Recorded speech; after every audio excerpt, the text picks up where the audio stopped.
Welcome to Table Talk, a 12-step journey with Nick Robinson. Welcome back to The Conversation. I'm here with Rick Lanham as we continue our journey through the 12 steps. We are on step number 9 today, which I'm really excited about because step number 9 is, I feel like it's the one I've seen on TV the most. I've seen it in movies the most. Yep. Like prior to learning more about this, step number 9 was almost all of the 12 steps to me. Right. Like it's just the one that I had seen in pop culture. Right. Rick, can you tell us what step 9 is? Step 9 is make amends, made direct amends to the people that we have harmed, except when to do so would harm them or others. Okay. Can you break it down what that means for us? Yeah, you're right. It's a pop culture thing. Mm-hmm. It carries kind of a two-edged sword. Okay. And the reason is a lot of people confuse it when they say, oh, you need to make amends for that. And that's a lot different than saying, well, you need to say you're sorry. So there's a connotation that goes with that. We come off of step 8, which is we became willing to make an amends. Now, There's the interior work before the exterior work takes place. Exactly. Yeah. So becoming willing to make an amends and actually making amends and what that looks like. And we talked a little bit about that with that last step, is the motive. What is your motive for doing that? Am I making an amends because I want to feel better, or am I doing that because I want to make a situation or make a relationship healed? Mm-hmm. I can't always fix a situation. I can't go back in time. The big book talks about the wake of destruction that I have left. Mm-hmm. Sometimes I don't know the damage that has been done, so I may not be able to fix it, but I can take responsibility for it. So I've made a list of acknowledging my part, acknowledging the damage that I've done. And I might not be able to rebuild that sandcastle and rebuild that damage and fix anything. But I can come to you as a brother or a friend and say, Nick, I know that I hurt you. I know that this situation hurt you. And what can I do to reconcile that relationship? I just want to get back on good terms with you because you mean something to me. I know I know there was damage that was done. I might not be able to fix that sandcastle, but I sure would like to build another sandcastle with you. Yeah.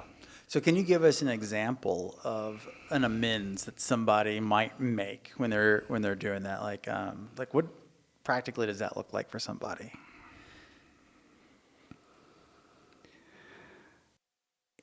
It depends on the situation. Yeah. Because, we deal with these situations, and this is where it's virtually impossible to do a step 9 without an advisor or without a sponsor. I would highly discourage anyone from diving into step 9 without a sponsor.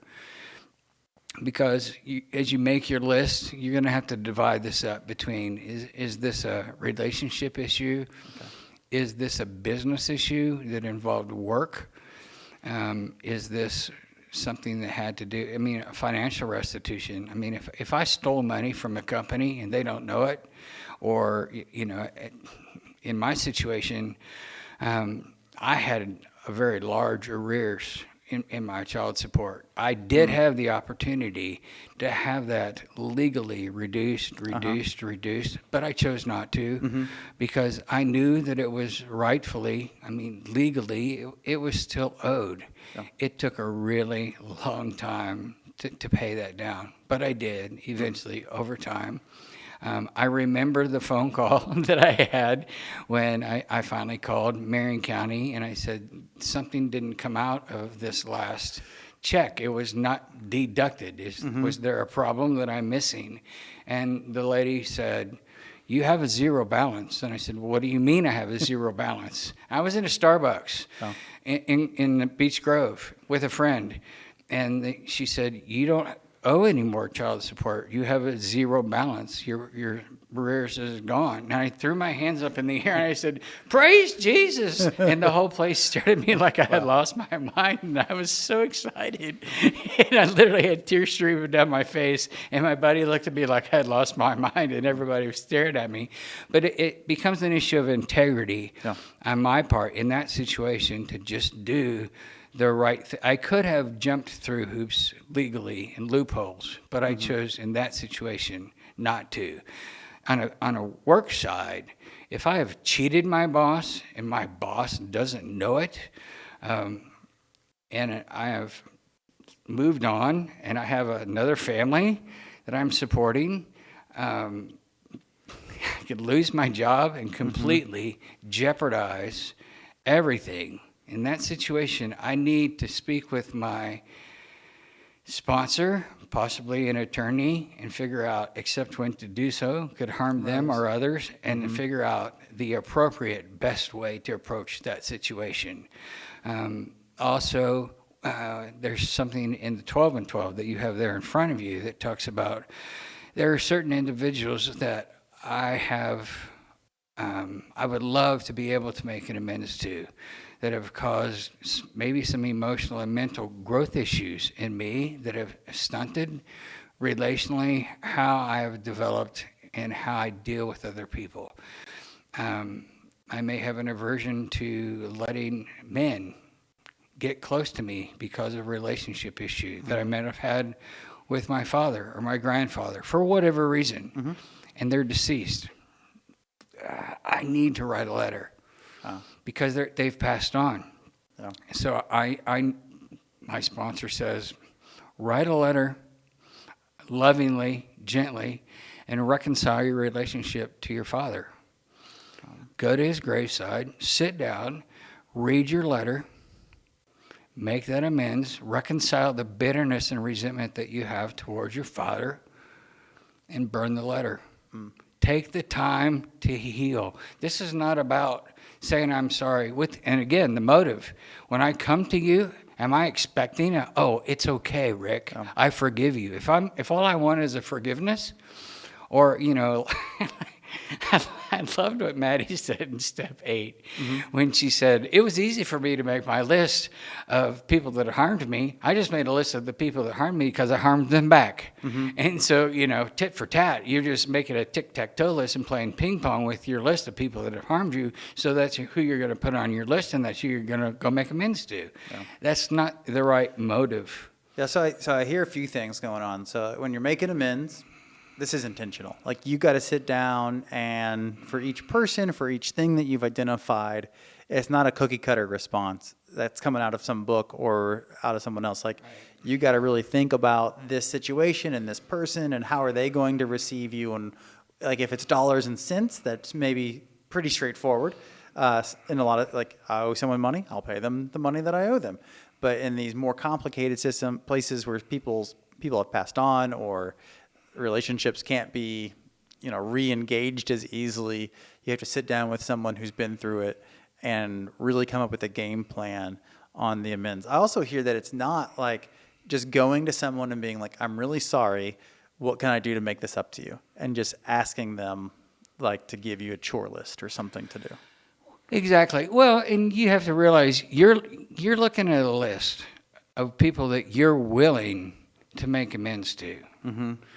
Your sponsor has to have some wisdom, having gone through this before. So if I have a list, I divide this list between urgents. I mean, some of these people have been in my life for a really long time, and they've been in my life for so long. I've worn my sorries out. I'm sorry, I won't do that again. And then I've gone on and done it again and again, said I'm sorry. And they're so sick of my cycle of sorries so I'm not saying I'm sorry. I'm saying I realize I've worn my sorries out.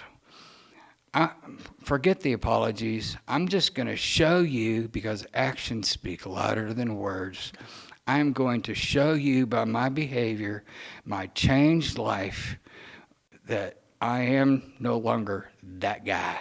Yeah. And in And the I think 12 and 12, it talks like when you start the process of recovery, you're already making amends to some people right there because you're putting action behind your sorries. and by continuous action and changed life, it's called a living amends.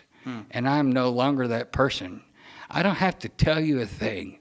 It's a show me, don't tell me.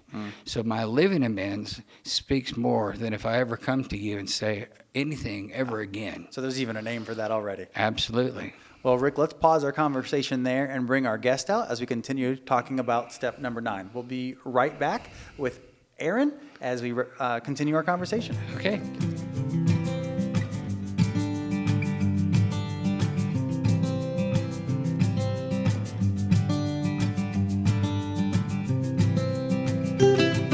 Welcome back as we continue our conversation on step number 9. Now we have Erin with us. Hello. And Erin, our first question is always, why did you say yes to being here?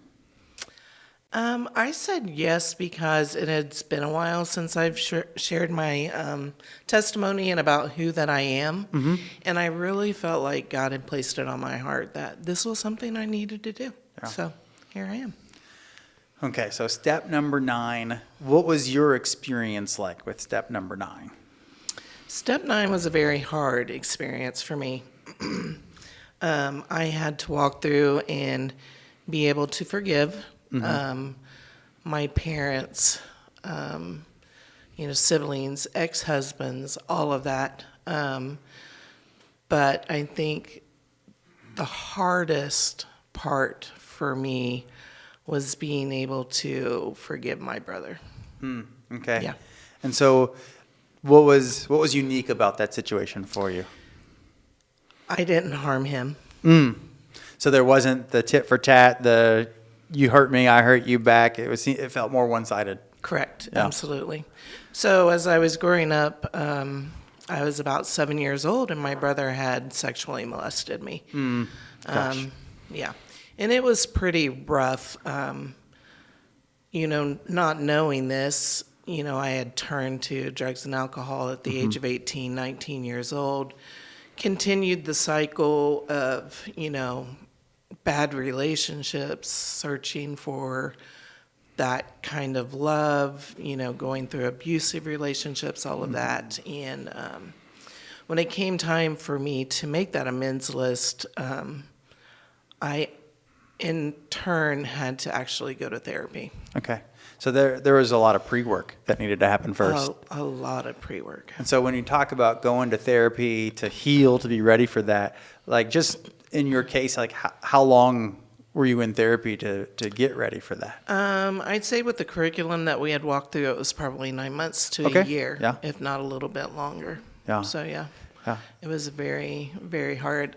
Beyond trauma classes, whatever I could once I got clean and sober, in Okay. order for me to try and heal that piece. So when you were in that mode of finding the healing, it sounds like you were proactive in it. You were trying to find all the pieces that would help you heal? Absolutely. Okay. Yeah. And the number one thing was God. Okay. Whatever He led me to, then I was willing to do it. Because at that time I had surrendered and turned my life over. So, yeah. So how did you find the resources like that? You're going out there looking for them. God was leading you to some. Like, how did you find them? So I was very lucky. I was involved in a church, Community Church Okay. of Columbus. Okay. I am a member there, and they offered Beyond trauma classes on their Tuesday Connections. So I was able to take that. And then by, just the resource of being connected, like I found a therapist that I would eventually come to work with. So, yeah. Now, so a little bit about therapy. I'm curious. So I've been in therapy, and I know sometimes you find a therapist and it clicks, and sometimes you have to try a few therapists before. What was your experience like? Did you find a therapist and it clicked right away, or did it take you a while?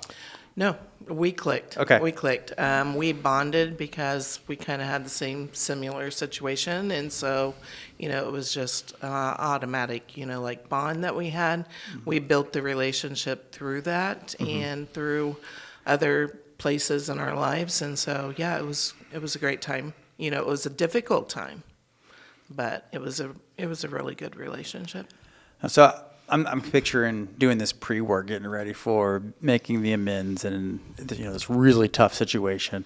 And it took 9 months. It took a year. Mm-hmm. What did it feel like at the 6-month mark? You're working through all this therapy. Like, are you despairing? Does it feel like too much work? Are you making steady progress and it really is clicking? What's it feel like going through that as you're doing that pre-work? It's very sad. Oh. Mm. It's very sad. A lot of tears shed. Oh. A lot of emotions. It actually affected my marriage at the time. There was a lot of just deep down stuff that I had shoved so far down that really needed to come out. And 6 months was probably despair. Okay. Yeah. Do I continue on? Mm-hmm. How do I get past this? Oh.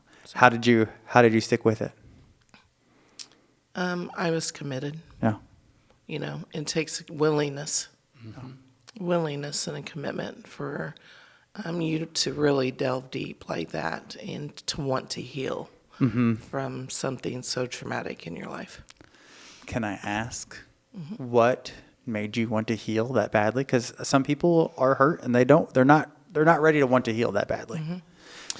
So what made me want to heal was working the steps. Yeah.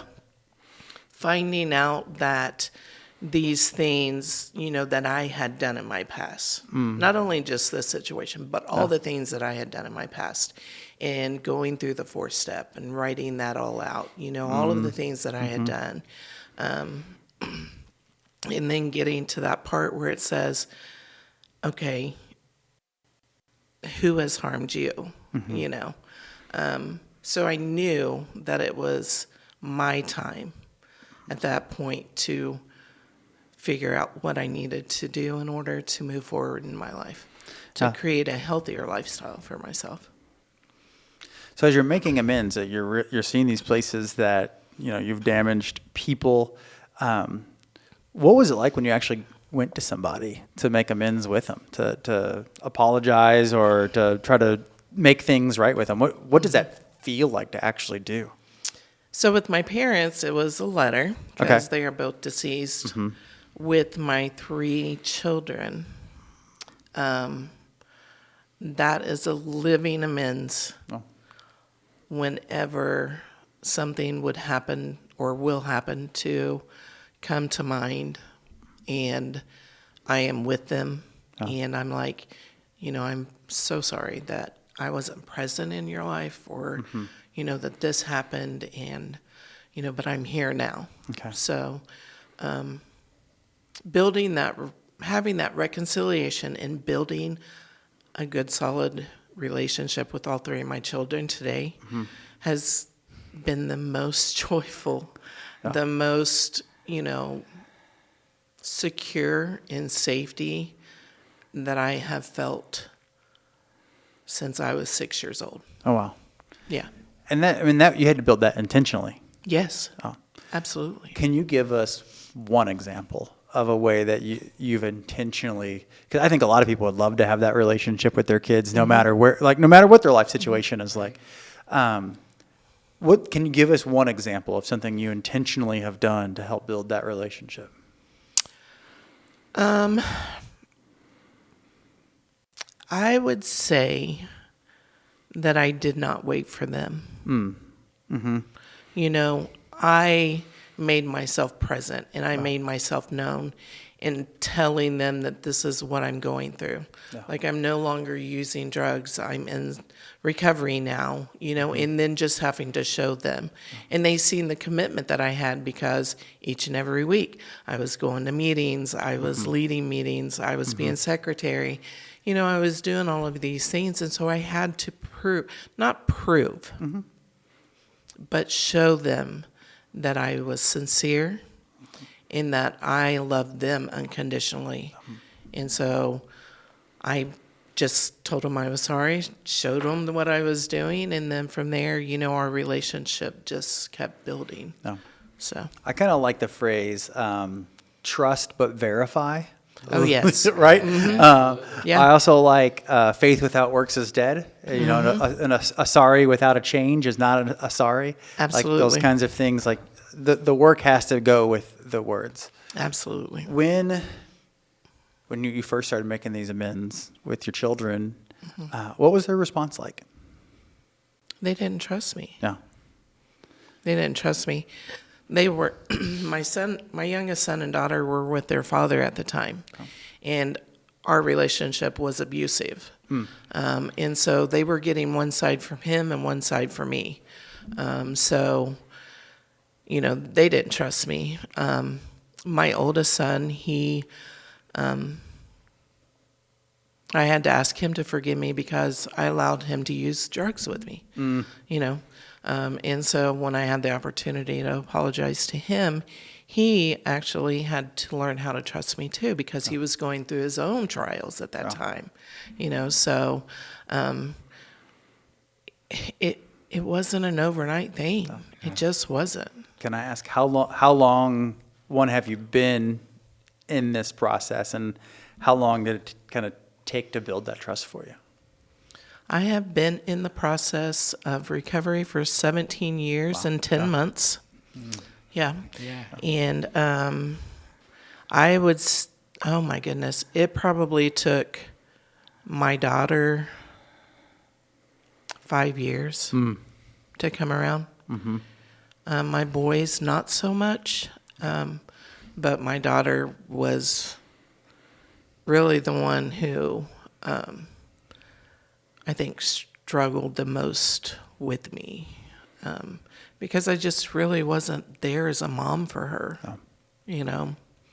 And our relationship, well, the divorce and stuff happened, the separation and all happened when she was much younger, and her father gained custody of her. And, you know, it was just something that, you know, it took her a little bit longer. There's a lot to repair. A lot to repair, yeah. And you stuck with it. Yes, absolutely. I was not giving up. And it's paid off. Yes, absolutely. 100%. Only by the grace of God. You know, He's the one that intervened in my life, and He showed me through recovery and through the church that our relationships would be reconciled. And I just had to be patient and wait. How can you? So some people don't have that relationship with God where they're trusting God, or they know what it means to be shown that those relationships will work. Can you? How did you get that from God? How did you sense that? How did you know that from God, that your relationships would be all right? By allowing myself to trust Him 100%. You know, by having faith that His works are good. And nothing that He has for me is evil. And so being able to do that. And that was even a process. Like that happened right away for you, or did you? No. I had to change a complete 360, you know. I mean, I could no longer cuss. I could you know, I couldn't do the worldly things any longer. I had to live by the will of God. Which is still a struggle because I have my own free will. But, you know, we won't go into all that. But, you know. So are you suggesting that today you're not a perfect person in every single way? That is Okay. correct. Okay. Yeah, 100% Fair enough. correct. So, you know, having someone reintroduce Jesus back into my life was the best day of my life. Was that a sermon? Was that a conversation? Was that in It was a sermon. Okay. In that God had intervened in my life at that very day. That very day. I was not healthy sitting inside that church. Yeah. Yeah. And there's a lot more pain. People carry a lot more pain in churches than we see. Yes. There's a lot more pain there than people in church or people outside of church understand. Like the people, we're all just people. So we just have a little bit more time left for our conversation here. Okay. And I'm curious, what kind of advice would you give to somebody considering step 9? Maybe they're afraid of it. Maybe they're what would you tell them if they're struggling with step 9? Get a sponsor. Okay. Make sure you have a sponsor. Make sure you have a group of women if you're a woman, or men if you're a man, because we like to keep those things separate. But make sure that you have a support team that is there for you day and night. Don't do it alone. Do not do it alone. No. I think I see so much wisdom in that, especially as I'm trying to understand like how personal and also how unique each amends needs to be, and like the situation that people are in. Is there anything else that you'd like to say about step number 9 or the journey of recovery? I think that, also each person, is uniquely different, but in some ways or forms, when you're living a program of recovery, each and every day there is somebody that you have to forgive or ask for forgiveness. And if we do it right then and there, then, at night when we go to bed and we're saying our prayers, then, God knows. But this is my daily inventory. This is what I've done. Lord, please forgive me for, maybe saying something wrong or in a negative tone to someone, and knowing and reflecting on what you have done. Step 9 is a hard step in some instances, but I like to tell the women that I sponsor that it's only a thought that's in your mind that's going down in black and white, and that thought cannot hurt you when you're putting it on pen and paper. And so if you just can get through that and put it on pen and paper, we'll work through the rest. Okay. So Start with each step, work it step by step. yes, absolutely. Well, I want to thank you so much for joining us and Thank giving us you. your testimony and a bit of your story. Yeah. I think it'll make a difference in people's lives. So thank you, Erin. Oh, for I sharing truly with hope us. so. Absolutely. Thank you. Thank you all for joining us for this part of the conversation. We're going to take a break, and Rick and I will be back to wrap up step number 9.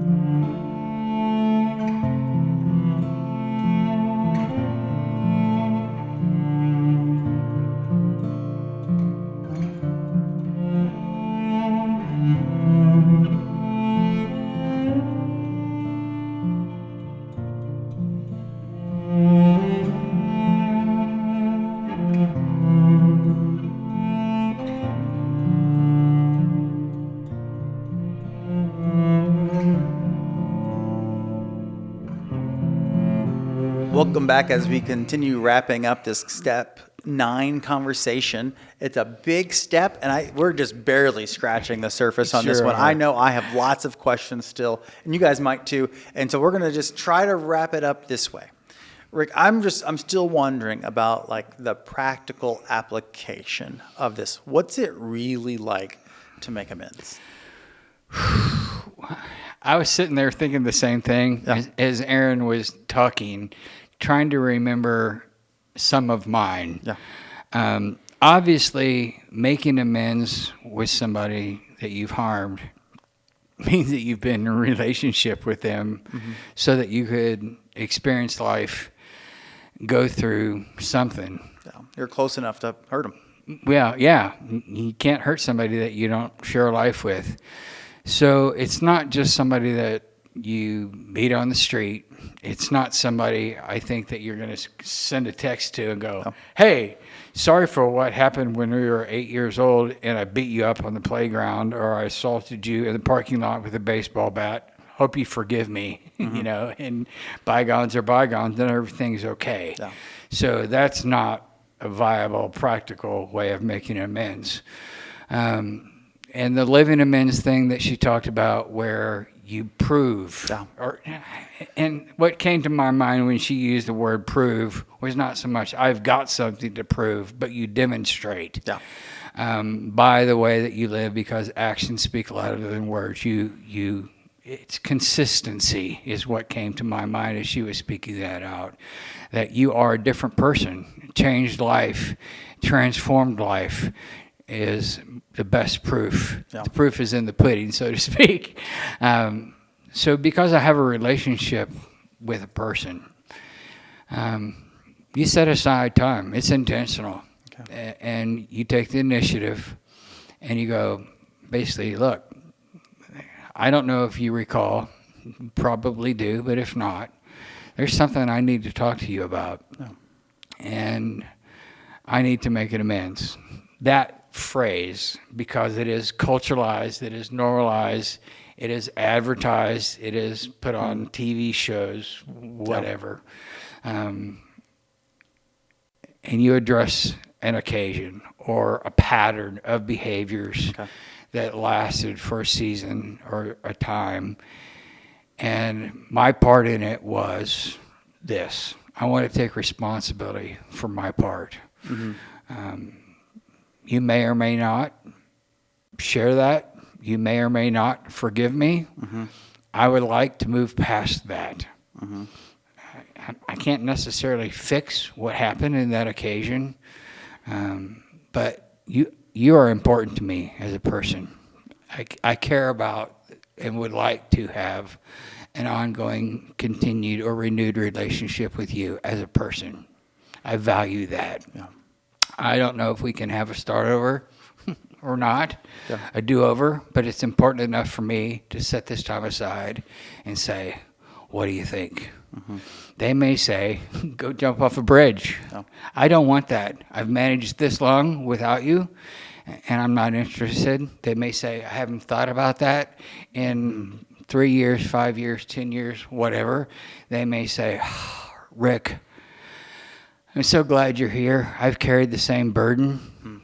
Thank you, and reach across the table. They may say, absolutely not. I hate your guts. I don't forgive you. I'm not going to forgive you. I appreciate the attempt, but don't ever come back. You know, again, it's all about the approach. The text approach is lame Jane. Forget it. Don't try it. Maddie used the term honest program. Yes. That would not be an honest program. Checking off the box. No, all you're doing is, you made a list and you just want to get it out. You pretty much just wanting to get it out of the way so you can say, I'm done. And that's not the right approach. If you genuinely care about your own healing, you'll take take the time to heal. And if you genuinely care about the person, take the time to do it right. Otherwise, don't just step away from it. And I loved what Erin said. Take the time. She took a year to heal first before That's she powerful. even. It was so powerful. And part of me wanted to ask her, while you were doing all these classes and all this therapy, did you have in mind that you were doing it just to prep for this step? She talked about prep work. I'm thinking prep work for one step, that's a lot of work. That's a lot of work. Real prep work for life, right? Oh, yeah, absolutely. All the total healing. And I loved what she said too, and then if you go to at night, like really kind of moving into step 10, continuing to take inventory. If you continue to do this, and we can talk about that in the next one, but continuing to take inventory of ourselves, you don't ever have to do lots and lots of amends if you are prompt. Yeah. Don't let them pile up. We'll get to that later. Okay, Rick, I want to ask you one more question. Okay. We're kind of out of time technically already. That's all right. We're continue bringing back this step work to discipleship. Absolutely. What's the parallel in our faith life for this? Like, what is the, of practicing this in our relationship with God? I think it's really a daily look at self-confession. I think there's such this, I need to confess and confess, but really it's just working out your salvation on a daily, work out your salvation with fear and trembling. Yeah. And it's honestly making sure that we stay obedient and we work on a personal level of holiness. Which, this kind of interior work that leads to exterior outcomes is the stuff that Christians should be working on in our lives, walking our faith. It's what going through recovery looks like. It's what Fortune 500 CEOs are working on to strengthen their leadership in their businesses. Right. Like this is just a life skill that applies so many places. And I'm really grateful to be learning it though from this perspective and not from a CEO. Right. And we talk about obedience, holiness. And again, my word, I've used it before. What's my personal word for 2026? It's becoming. In step work, what am I becoming? In my faith walk, what am I becoming? As a dad, what are you becoming? As a husband, what are you becoming? As a Christian believer, what am I? He who began a good work in me will be faithful to complete it in Christ Jesus. Am I better today than I was yesterday? Tomorrow, will I be better than I am today? Progress, not perfection. Well, we are going to end on that thought. I want to thank you all for joining us for this Step 9 conversation. We'll be back with Step 10 before you know it. Thank you for joining us on this journey, and we pray that your journey in your life is going well. We'll see you next time. Thanks, Rick. Thanks.